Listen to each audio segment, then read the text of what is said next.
La fraude sur l'âge chez les footballeurs africains est un fléau qui persiste au fil du temps.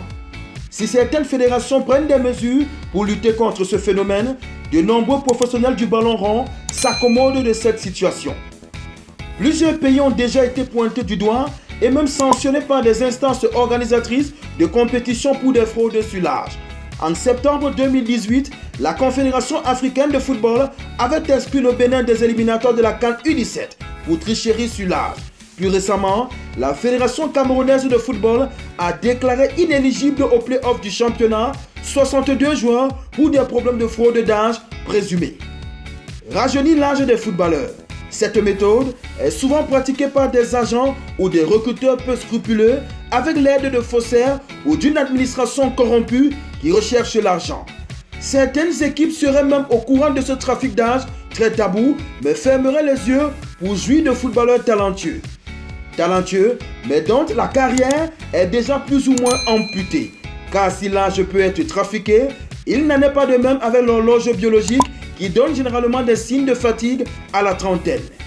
Parce qu'il faut bien manger et souvent donner un coup de main à la famille, des footballeurs décident souvent eux-mêmes de changer leur âge pour trouver un club qui les accepte. Éclaboussés par ces affaires à répétition, les institutions sportives du continent africain ont renforcé les contrôles. Depuis 2018, la Confédération africaine de football fait effectuer des examens IRM pour évaluer l'âge osseux avant certaines compétitions continentales réservées aux mineurs. Certains résultats ont conduit l'instance à exclure de ces tournois des joueurs convaincus de fraude ou même de sélections entières comme celle de la Guinée ou de la Gambie. Le test, qui s'effectue au niveau du poignet, est réputé fiable, mais les clubs y ont rarement recours en raison de son coût élevé et du faible nombre d'hôpitaux équipés.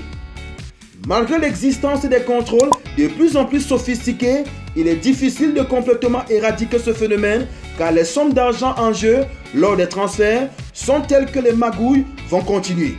Vous venez de regarder On Sport sur notre page YouTube. Vous en voulez plus? Eh bien, abonnez-vous.